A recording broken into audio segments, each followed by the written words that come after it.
Breaking news, and we now have the whistleblower's complaint. The conversation between the president and the Ukrainian president, Zelensky. For the third time in half a century, the U.S. Congress is holding a presidential impeachment inquiry. This time, the scale of the president's alleged abuse of office and the media coverage of it have revealed unprecedented cracks in the political system. The phone call was perfect.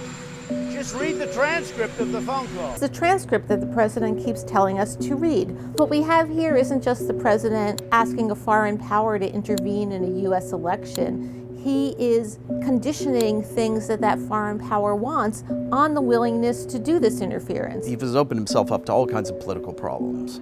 He's undermined the American case for democracy in Ukraine, for rule of law, and Russia, I think, is quite happy about that. Many or most of the Republicans sitting in that hearing room know that their audience is the Fox viewer. 2 weeks of public hearings revealed a clear set of facts. The whistleblower complaint that sparked the inquiry is now corroborated by documents, text messages, senior government officials, and Trump's own words. Do you swear or affirm that the testimony you're about to give is the truth, the whole truth, and nothing but the truth, so help you God?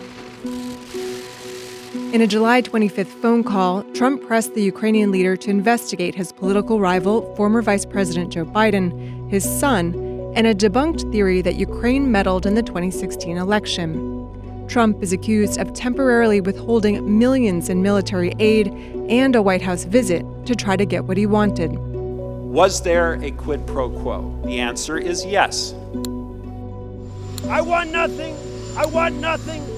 I want no quid pro quo.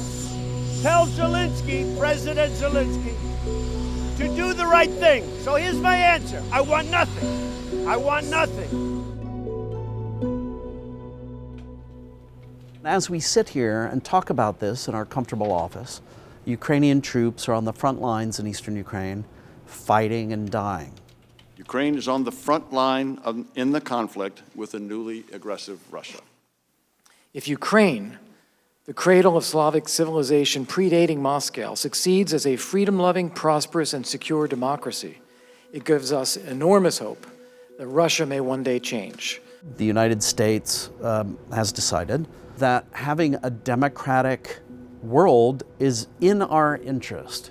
It's not an idealistic, altruistic point of view. It's actually quite selfish. We feel that the world works better for us when we can trade with free countries, with countries that have a relative degree of democratic rule of law.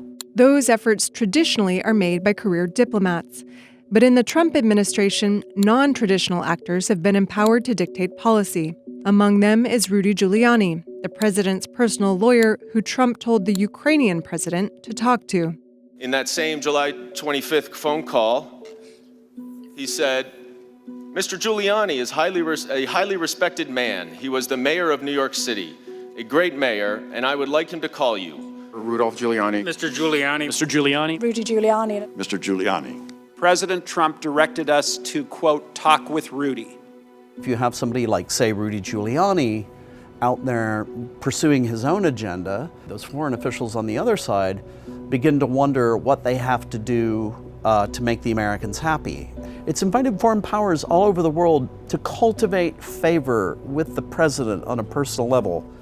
Foreign diplomats try to spend money at his hotels.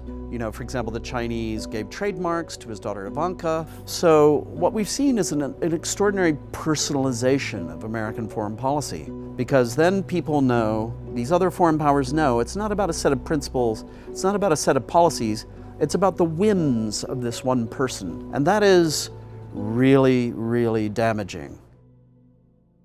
In an age where the president calls news fake if he does not like it, the public's grasp on facts and Republicans' willingness to recognize them have grown tenuous. Facts do exist, but a shared reality does not.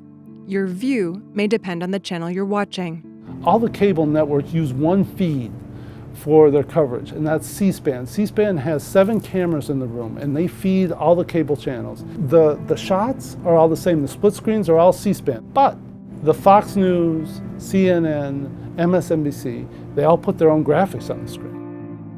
The network's narratives are as different as their graphics. I think you can see the impact of Fox News right in the hearing room. Ukrainian government officials tried to help Hillary Clinton, how Ukraine worked in concert with the DNC in 2016 about the DNC's real Ukrainian collusion. The Ukrainians meddling in our elections. Democrats on this committee ignore Ukrainian election meddling. January 11, 2017, Politico ran a story saying Ukrainian officials tried to get information over to the United States.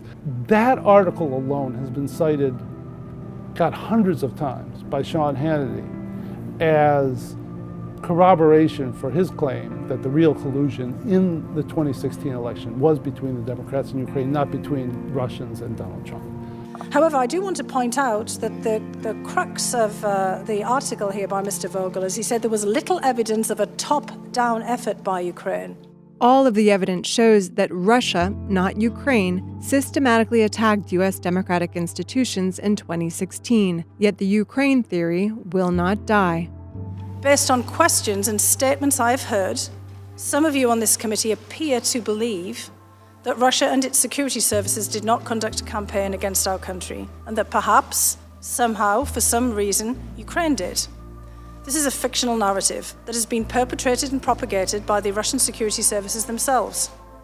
And I think that what we're seeing here as a result of all of these narratives, as this is exactly what the Russian government was hoping for. If they seed misinformation, they seed doubt, they have everybody questioning the legitimacy of a presidential candidate, that they would pit one party against the other.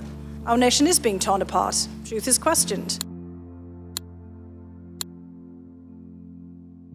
Donald Trump is not what has made us dug in. There were two sides that were deeply divided and very bitterly split before we got Donald Trump. He is, in that sense, as much a symptom of our politics as he is a cause of it. I think audiences get a distorted view of the world because when they watch this sort of incremental, minute-by-minute coverage, they start to view politics as this big and everything else as this big. We don't have good senses of proportion because of the way we deliver the news. This is what we do now. This is our national hobby. The Russian media are covering the impeachment hearings with great glee. And anything that makes Ukraine look bad or weak or ineffectual, they love to report up. They play that up.